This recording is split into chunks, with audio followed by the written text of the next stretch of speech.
This week, we're talking about respect while we take a look at the story of two sisters and how they spent time with others.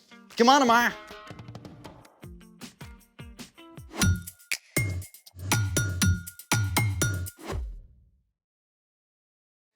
Hey, I'm Zeke.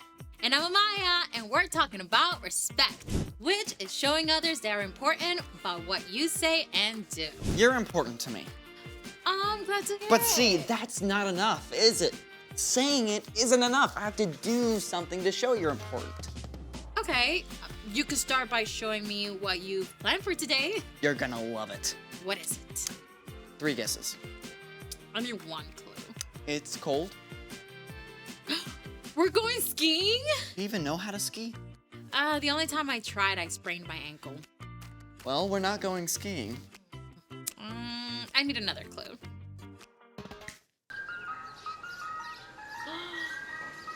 We're eating ice cream! You like ice cream, I right? love ice cream. Enough to ski on it? I'd rather eat it. Great. I've got everything ready. This is awesome. Where's the ice cream? I haven't made it yet. Haven't made it. Doesn't that take like super long to make? You're totally worth it. Okay then, I think we better get started. Let's make it. All you need is heavy whipping cream, vanilla, and sugar. Step 1, pour all the ingredients into the small baggie. 1 cup of heavy whipping cream,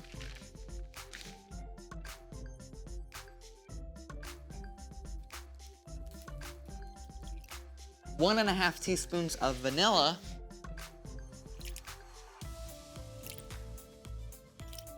1 tablespoon of sugar. That is not enough.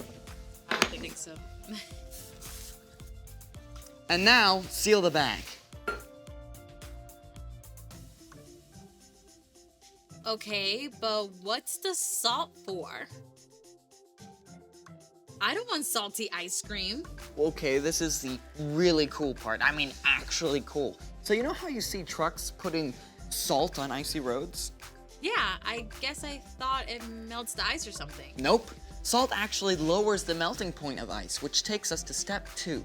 Step 2, fill the large bag halfway with ice, then add 1/4 cup of salt.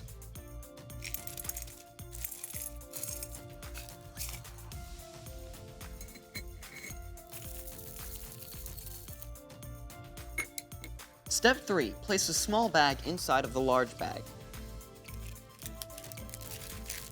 And pour more ice on top.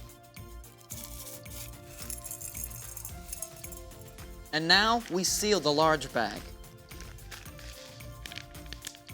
Okay, but I still don't get how the salt works. Adding salt to ice when making ice cream quickly lowers the temperature of the ice, which is needed to make the ice cream solid. Without salt, the outer ice doesn't get cold enough to freeze the ice cream, and it will stay liquid. So, salt makes the ice colder while it melts. Yep. And that means the ice cream freezes faster, which makes for smaller ice crystals and fluffier ice cream. Now we get to step 5. Shake it up.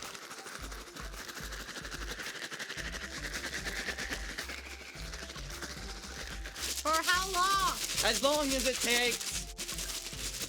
But I thought the salt was supposed to make it go faster. But not that fast. Okay. Want some help? No, I'm doing this for you. Okay. Could we maybe like edit this into a cool montage?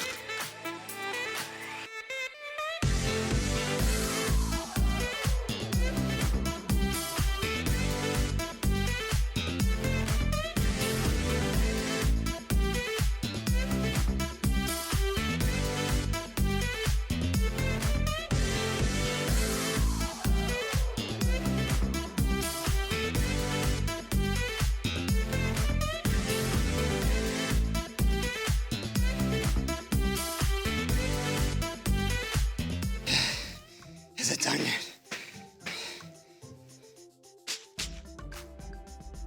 That looks pretty soft.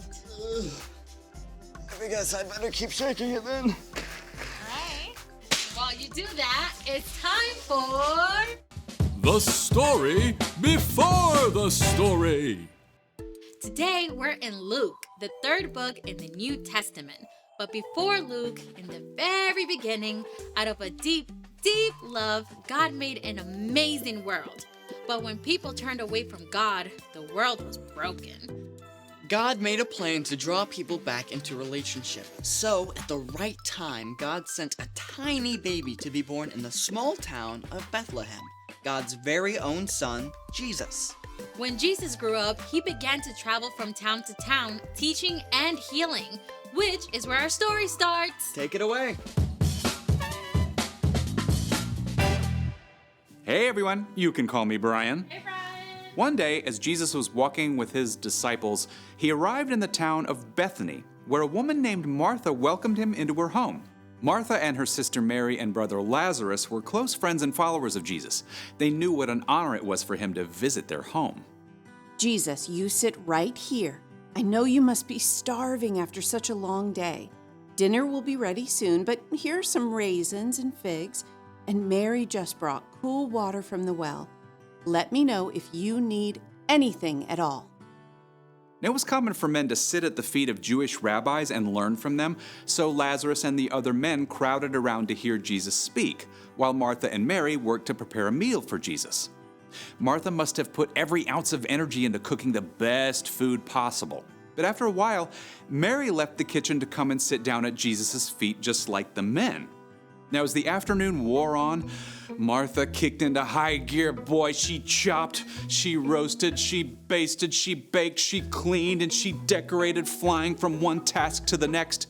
And as the temperature in the kitchen, grew warmer, so did Martha's temper. I mean, Mary was over there with Jesus doing nothing, while Martha was left to handle the entire meal on her own. Martha probably felt overwhelmed and annoyed. And at last, she couldn't keep quiet anymore. Does she think dinner is just going to magically appear on the table? Lord. Everything got quiet. Everyone stared at Martha. My sister left me to do the work by myself. Don't you care? Tell her to help me. Everyone waited to see what would happen. Would Jesus be angry with Martha for interrupting? Or would he tell Mary to give up her spot at his feet and go to the kitchen? Instead, Jesus looked at Martha with deep compassion in his eyes. Martha, Martha, you are worried and upset about many things, but few things are needed. Really, only one thing is needed. Mary has chosen what is better, and it will not be taken away from her. Jesus wasn't angry with Martha for working hard to make a meal for him. It was important work that had to be done. But Martha had gotten distracted from the most important way of showing love to Jesus, through her time and attention. So, what did Martha do? Well, we don't actually know how Martha responded. Maybe she did sit down for a while to listen to Jesus, but we do know that later, Martha showed great faith that Jesus could heal her brother. And she was one of the first to declare that Jesus is the Messiah, the Son of God. Well, that's good to know. I mean, I feel like Martha a lot of times. With school and homework and chores, it's really hard not to worry about things not getting done if I take a break. Well, you're not alone. We can all lose track of what's really important. So, What's our part in the story? Well, Martha was doing lots of good stuff for Jesus, but she missed spending time with him. So, the best way to show love for Jesus is by spending time with him first. Yeah, and there are lots of ways to do that. You can spend time with Jesus by reading scripture and talking with him about what you read. Yeah, you can pray and talk with Jesus about anything that's on your heart. You can even spend time with him by listening to worship music. Or find a quiet place and ask Jesus to be there with you. Where we spend our time shows what matters most to us. Spending time with Jesus is the most important thing. And spending time is a great way to show others that they matter too. Yeah, like when you get home from school, maybe take a couple of minutes to talk to your mom and dad about your day instead of going right into doing your homework. Or when your little sister asks you to do sidewalk chalk, you can put down your game and hang out with her. Maybe your parents want you to go visit your grandma at the retirement home.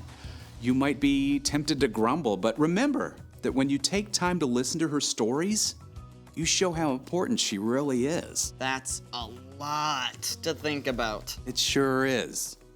See you next time. So here's the thing. Take time to show others that they are important. Speaking of which, where's my ice cream? I finished it up and put it in the freezer. Do I get to eat it? Yeah, let's go. Mmm. This is actually not salty. Do you feel important? Absolutely. Then my work here is done. Thanks for joining us in the Story Lab. See you next time. Ah, so good.